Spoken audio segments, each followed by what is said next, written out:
T'es tout le temps dans ma tête. Arrête de te demander si il ou elle t'a oublié, OK? T'es tout le temps dans sa tête. Tu sais, à la limite, je te dirais même que c'est très désagréable. Je sais pas qu'est-ce qui est arrivé entre vous, mais cette personne-là, tu lui manques. C'est évident que tu lui manques. Mais en même temps, elle osera jamais revenir vers toi. Il y a comme quelque chose qui bloque, puis je pense que tu dois souffrir tout autant. Avec les cartes que j'ai là, on pourrait supposer une relation un peu toxique où l'autre devient comme une drogue. Il y a eu beaucoup de in and out dans votre couple. On se donne une chance, on laisse faire, on se réessaye, parce que c'est pas parce que la passion est pas là. Ça est là. Mais je pense qu'elle est plutôt là quand vous êtes à l'horizontale. Annie Ferland, tarologue professionnelle, ta BFF pour répondre à tes questions. Et parlant de questions, je sais que je viens de répondre à une de tes questions parce que tu posais clairement l'interrogation à savoir est-ce que cette personne-là pense encore à moi? Mais est-ce que c'est bon que vous restiez accrochés comme ça un à l'autre? Parce qu'il y a clairement beaucoup de souffrance de part et d'autre.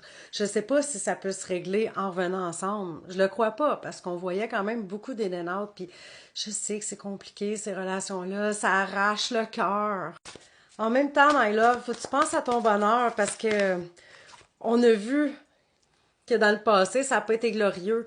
Puis là, en même temps, tu as une carte de renaissance. Avec la carte du jugement, je le sais que c'est dur, je sais que cette personne-là te manque, puis on le sait maintenant que c'est réciproque. Mais en même temps, c'est vraiment une belle occasion pour toi de repartir à zéro, de recommencer à neuf.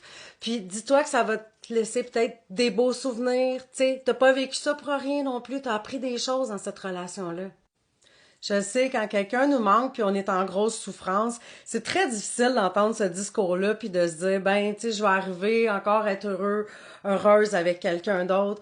Mais oui, regarde, c'est vraiment pas impossible. Souviens-toi d'autres peines d'amour que tu as déjà eues par le passé, puis maintenant, peut-être que tu croiserais cette personne-là puis tu te dirais, oh my God, je peux même pas croire que j'étais avec cette personne-là.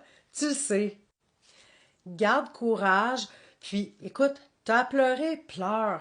Vis-la ta peine, vis-la, sors tout ça, puis prends cette période-là de ta vie pour arriver à te retrouver toi-même, de retrouver tes passions, au lieu de garder tout le temps cette personne-là en tête parce que ça devient un peu comme une obsession, puis pendant ce temps-là, t'avances pas pour toi. Donc, vis la peine que t'as à vivre, puis après ça, regarde, t'ouvres tes ailes, tu reviens. C'est pas beau, ça? Certainement. Abonne-toi pour plus de lectures et de messages inspirants.